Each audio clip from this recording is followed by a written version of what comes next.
Lekhya sir. చెప్పండి, ఏమని చెప్పారు సార్ మ్యారేజ్ 2014లో అయింది. బాబు 2016లో పుట్టిండు. ఆయన పుట్టడం mentally physically handicap disable. So they full family are not happy with my child.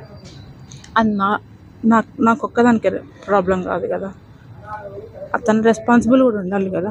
నేను చాలాసార్లు ట్రై చేసిన కన్విన్స్ చేయడానికి. ఇప్పుడు ఈ ఒక్క చైల్డ్తోనే కాదు కదా, నెక్స్ట్ చైల్డ్ హ్యాపీగా హెల్దీ బేబీ ఉంటారు కదా, ఏం కాదని కన్విన్స్ చేసినా కానీ హీ వాస్ నాట్ కన్విన్స్డ్. చాలా మీటింగ్స్ కూడా అయినాయి కానీ హీఈస్ నాట్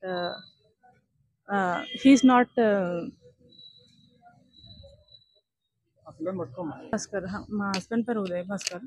బాబు ఇట్లా అన్హెల్దీ బేబీ అని చెప్పేసి మేబీ వాళ్ళకి ఇన్సల్ట్గా ఫీల్ అవుతారో మరి ఏంటో మరి నాకు తెలియదు. కానీ ఎంతకైనా తన బేబీ నేను వదులుకోలేను. బేబీ వద్దు అంటే it's not mother, as a మదర్గా నాకు నా వల్ల కాదు వదులుకోవడం. వదులుకోమని బాబు అట్లా పుట్టినప్పటి నుంచి నన్ను వదులుకున్నాడు. ఇంకా నేను చాలాసార్లు ట్రై చేసిన. అంటే ఫస్ట్ ఆఫ్ ఆల్